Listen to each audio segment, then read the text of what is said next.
അജിത് ചേച്ചി, ഞാൻ വന്നു. ബിസ്ക്കറ്റ് എന്താണാവോ? എന്തയക്കാൻ? നീ അന്ന് പറഞ്ഞ ഫ്രഞ്ച് പടം. അതിനെന്തിനാടാ നീ വീട്ടിലോട്ട് എഴുന്നള്ളേ? ഒരു മെസ്സേജ് അയച്ചാ പോരെ. പാല് കുടിക്കാനും സമ്മതിക്കില്ല. എടാ, എൻ്റെ നെറ്റ് തീർന്നു. നീ ആ ഹോട്ട്സ്പോട്ട് ഓണാക്കിയിട്ട് പടം വയ്ക്ക്. ആ, നീ ഒരു ബോട്ട് തന്നെ എൻ്റെ കുട്ടാ. അല്ല, സബ് ടൈറ്റിൽ നിന്റെ ശശി അയക്കോ? അയക്കടാ. അല്ല, നിനക്കെന്തിനാ സബ് ടൈറ്റില്? ഇവനെ ഞാൻ പണ്ടൊരു ഫ്രഞ്ച് ക്ലാസിക് പടം അയച്ചു കൊടുത്തു.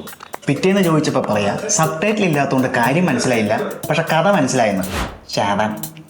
അത് പിന്നെ ഈ എട്ടും പൊട്ടും തിരിയാത്ത പ്രായത്തില്. പക്ഷെ ഞാൻ ഇവനെ പോലെ ഫ്രഞ്ച് പഠിക്കാതെ ഫ്രാൻസിൽ പോകാൻ പ്ലാൻ ചെയ്യുന്നില്ല. IELTS പോലും വേണ്ട, പിന്നെയാണോ ഫ്രഞ്ച്? ഇനി പഠിക്കണമെന്ന് നിർബന്ധമാണെങ്കിൽ അവിടെ ഓൾമോസ്റ്റ് എല്ലാ യൂണിവേഴ്സിറ്റീസും ഫ്രീ ആയി ഫ്രഞ്ച് പഠിപ്പിക്കും. അവിടെ ചെന്നിട്ടും പഠിക്കാം. ഏത് എന്നാര് പറഞ്ഞു? എൻട്രി ഫ്ലൈയിൽ പിടിച്ചപ്പോൾ പറഞ്ഞു. ഞാനേ ഒന്നും കാണാണ്ടല്ല ഈ പരിപാടിക്ക് ഇറങ്ങി. പ്രോപ്പർ ഗൈഡൻസും അവർ തരും. എടാ, ഞാൻ വീട്ടിൽ പറഞ്ഞിട്ട് നിന്റെ കൂടെ പടം ഡൗൺലോഡായ ആ എങ്കിൽ ചെല്ല്.